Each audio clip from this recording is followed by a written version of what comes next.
Greetings ladies and gentlefish, and welcome back to Subscriber Replays, this time looking at higher tier assault tank destroyers, I guess. By which I mean tank destroyers that have some armour to go around and quite a slab of hit points. Kicking off proceedings with Wolfwind here, who is driving his tier 9 German tank destroyer. This is the Jagdtiger. And he is platooned up with Big Brain Potato. I think it's Big Brain Potato Aim is the full name, and he is in his tier 9 waffle thrower. So the Jagdtiger, some people may argue, well, the armour isn't that good, and at tier 9, remember, yeah, the armour's kind of been power crept, but to be fair, it does also have 2,100 hit points at tier 9. That takes a while to chunk through however you work it, and that is more than the tortoise. Also has a pretty punchy 128mm gun, with 560 alpha, 270 something pen with AP and fairly decent gold rounds, and that guard is gonna immediately regret his decisions. And the nice thing about this gun is you get 560 alpha, which is a very respectable amount of alpha damage, and you actually get a relatively tasty reload, which is just nice. Guard, I was about to say being a little optimistic, but I think Wolfwind gets a little bit unlucky there with his shot. The turret on the guard isn't exactly super duper uber strong. And that shot just misses. Whilst the guard's turret isn't amazingly strong, I guess he is a few 100-meter range, and you could argue that you actually have to hit the guy. So yeah, fair enough. We're here on Berlin, in case anybody hadn't noticed. Wolfwind's actually loading the HE to blap the turrets of these guys, and is taking artillery. But even after taking 345 from an M53. Boom, that was only 65 damage. I must admit, at this point, if I were having trouble with the guard, I think I would be relocating to engage someone else. But anyway, taken 345 from the M53 and still has over 1,700 hit points. Slurver is shooting HE for reasons. Maybe he doesn't think he can deal with the frontal armour on the Jagdtiger. I mean, to be fair, if he's not going to fire gold, he really needs the Jagdtiger to show his lower front plate.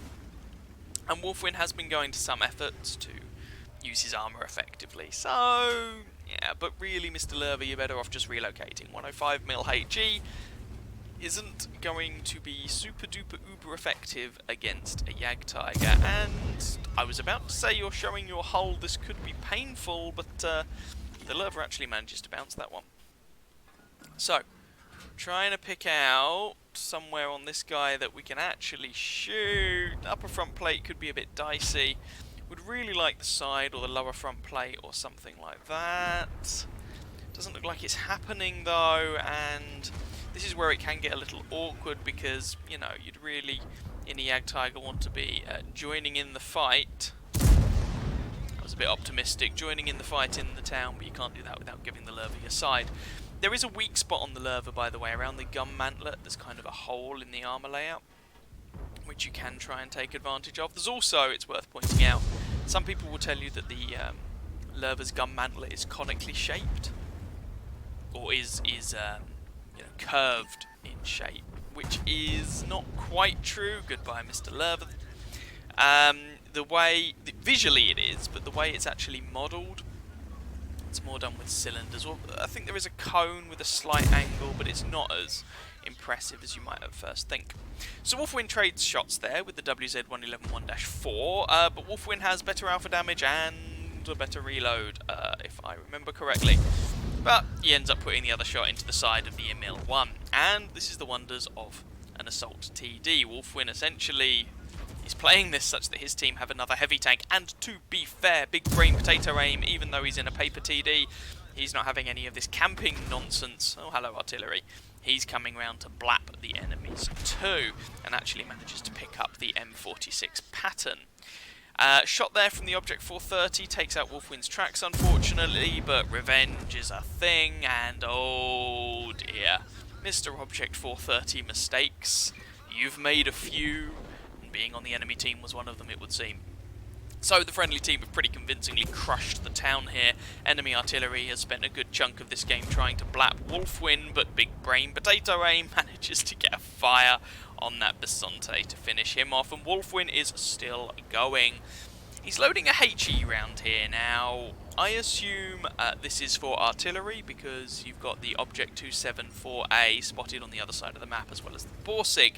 However, you get 560 alpha with this gun. I would be loading the AP here, but as it is, he manages to get that HE round through the side of the guy, the M53, and kills him.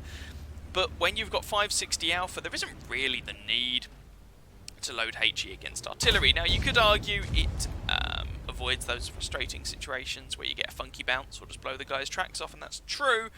But HE can also have its I don't penetrate moments. So, in that scenario, big brain potato aim to getting the other artillery there. In that scenario, I think Wolfwin would have been better just sticking to AP. Worked in this case, but I think in general, artillery hunting in the Ag Tiger, you don't really need the HE. What's he got? 65 pen with the 1200 meter per second shell velocity on the AP, on the HE even. Fair enough. And there goes the Object and the Borsig, and that is the match. Ta-da! Let's have a look at the stats. So that was enough for Ace Tanker, Spotter, Hand of God, Duelist, Bruiser, Fire for Effect, High Caliber, and a Cheeky Brothers in Arms medal there, which is always nice to see for platoons. 4,362 damage done, 3 kills, 1,173 base experience. That's a pretty solid result. Shoutouts should also go to Wolfwin's platoon mate there, Big Brain Potato Aim, which is still an amazing name that just trips off the tongue wonderfully. And a shout out to him because he is playing a paper TD, but balls of steel there, straight into the town, having none of this nonsense, and picking up over 2,000 damage and 4 kills himself. In fact, there were quite a few people on the friendly team who put in a good show. Commiserations on the enemy team should probably go to that M46 pattern. 3k damage, dude, you tried, it just wasn't enough. Your team it did not have a particularly good game, so shout out to you for giving it a good go.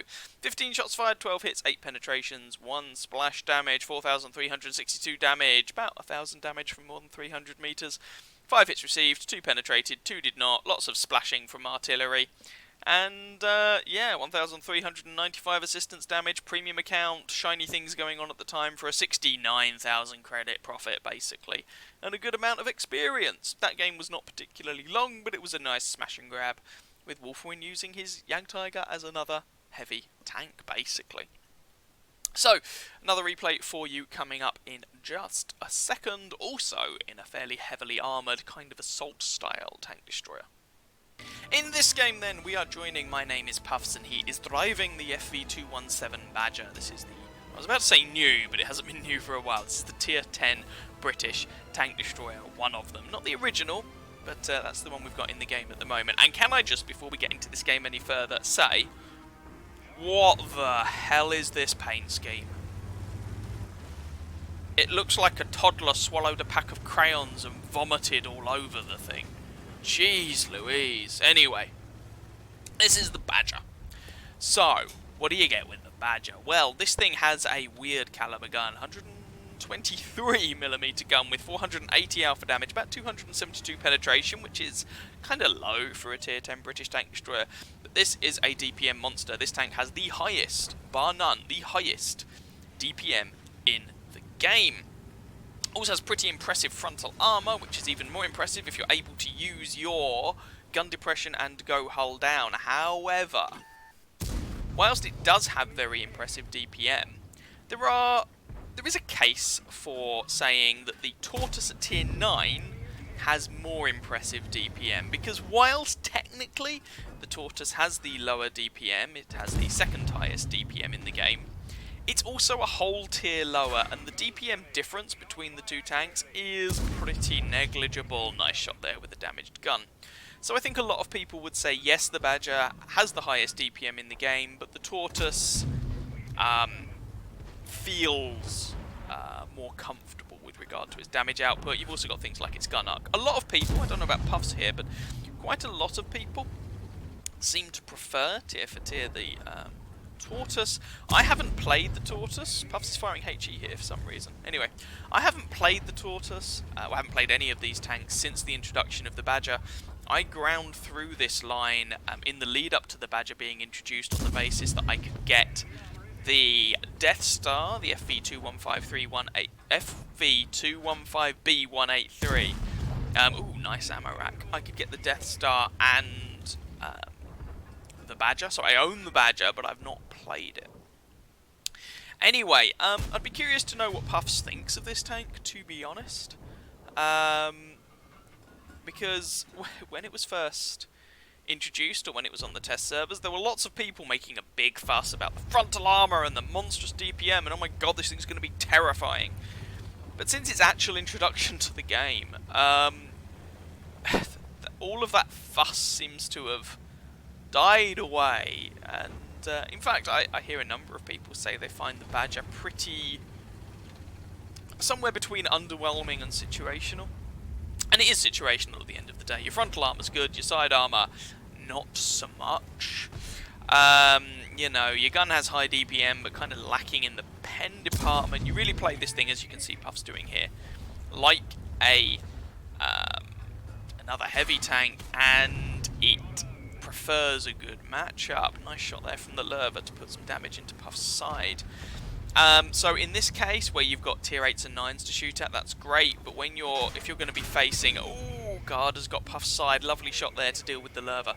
If you're facing tier 10 heavy tanks, or super heavy tanks, or heavily armoured tank destroyers, hello T110E3, I imagine this thing can probably feel a little bit problematic, because your penetration is rather low. Lovely kill there on the 60 TP, and Puffs is playing this one nice and aggressively. Again, playing this thing as it should be, like a heavy tank, because frankly, most of the time you're not going to have the penetration to sit at the back and camp, and if you're doing that, you're not really using the tank to its strengths, because you've got this armor, so use it. Interestingly, this tank has the same hit points as the Jagdtiger at tier 9, just to give you an idea of how good the HP pool on that tier 9 German tank destroyer that we just saw is. The Tortoise has the better armor, but it does have the same hit points, which is only 100 more than the Tortoise, so there are a number of things about this tank that seem to make a number of people find the Tortoise these days the more comfortable one to play. But again, I feel I shouldn't comment too much. I will go back up that line at some point. My crew is currently in the 87. Awaiting me to, you know, play them again. Oh, hello, guard. How are you? Oh, that guy is not having a good day. Not a good day at all. T110E4 over there as well. I can't remember if this game was before the T110E4 was buffed or not. Sorry there. This is a patch 1.11 replay. I cannot remember what patch the T110E4 received a little bit of love in. Can't recall. So this might be the post-buff E4. The guard is on not much in the way of hit points, which is a bit of a problem, and now we're in a slightly awkward situation here, because Puffs has macheted his way through the town, let's put it like that. But, yes, the Jagdtiger? Yes, the Badger has decent frontal armour, but if he just drives out there in the open toward a T110E4, a WZ111 GFT, the Leopard prototype, the Charioteer, etc., and with artillery in the match, I'm pretty sure that's going to have a fairly predictable outcome. Lovely shot into the Leopard there, even if it was a low damage roll. So understandably, Puffs is a little bit reticent about just driving out into the open. Having said that, he does now get spotted by the ELC Even 90, and true to form, the ELC Even 90's tracks get blown off by a 123mm armor-piercing shell. But hey-ho, them's the breaks. Hello T110E4, accuracy on the Badger is good. I think Puffs was a little bit frustrated there as the E4 manages successfully to not get blapped. Oh, we've got some mail. That leaves just... Oh, the E4's gone. That just leaves the artillery, the Charioteer, and the WZ. The enemy team are kind of getting ground down here. We've found the WZ, and he's starting to take damage, but it is probably worth pointing out, as that T26 just discovered, that the friendly team have a number of tanks who are on relatively low health. Puffs looks like he might get a shot into this Chinese tank destroyer. There we go, 478 into his side, and the scoreline is actually now 12-11. Unlucky there not to get the shot penetrating into the side of that Chinese tank destroyer. but he does manage to finish the guy off. The Charioteer unfortunately reloads and puts a second shot into Puffs, which is a bit frustrating. Charioteer must be about there. Puffs takes the shot, but is not rewarded with a kill. Might have damaged him, maybe, but not rewarded with the kill. Taking another shot, that one I don't think hit. It looked like you could see the dirt go sploof in the background. Another shot there, and I think if that Charioteer's got any sense, he has got out of dodge. Udez comes around and puts a shot into the M53-55, but the Charioteer finishes him off. That Charioteer is being a bit of a thorn in everybody's side, especially impressive considering he is only tier 8. And apparently Puffs has completed Alliance 15 for the Chimera. I don't know what that is, but well done to him. And this was on his first attempt. So, hello Mr. Charioteer, how are you doing today? How do you like 123mm AP shells? Apparently you're able to dodge them. Well, that's disappointing. The friendly team is sitting in the cap here, and Puffs has just been blapped by artillery, and he's in a dicey position, but Puffs is very much here just keeping the bad guys away from the friendly capture circle. Well, the enemy capture circle. So, there's that. And there goes the Charioteer. And, yeah, that just leaves the M53-55. So, yeah, they capped. They won. And, to be fair, that was probably the right call at the end there, if we're going to be honest. So that was enough for Ace Tanker. Duelist, Hand of God, Demolitionist, Bruiser, Fire for Effect, Fighter, Shellproof, Confederate Steel Wall, and High Caliber. Take a breath after all of that. And well done to Puffs on completing that Alliance mission number 15 for the Chimera. 7,824 damage done, 5 kills, 1,244 base experience. Shout out should probably go to the T26E5 and the LTTB, both of them netting themselves over 1,000 base experience in a tier 10 match in their tier 8 tanks. And the enemy Charioteer there being a thorn in everyone's side, 3k damage, 4 kills in a tier 8, again in a tier 10 match, so well done to him. 33 shots fired, 33 shots fired, it's quite a lot. 20 hits, 17 pens, 1 splash for that damage count, most of which was from fairly close range. 13 hits received, 4 penetrated, 9 did not, 1 splash. 2,660 damage blocked by Puff's armor, 11 enemy vehicles damaged, 5 destroyed, 822 assistance, and 92,500 credit profit there with a premium account. So very well done to Puffs there for that result, and also to Wolfwin for the previous match. And there we go. Couple of high tier, heavily armoured tank destroyers for you. Hope you guys enjoyed. If you did, feel free to catch some of my other videos and or subscribe to my channel. And of course, you can send your own replays to me, upload them to whatreplays.com, copy the URL, put it into Discord, link in the video description, and I shall take a look. You can also, of course, jump onto Patreon if you wish to support and do all the other YouTube-related good stuff. And as ever, I wish you very happy hunting on that battlefield. Ciao, ciao.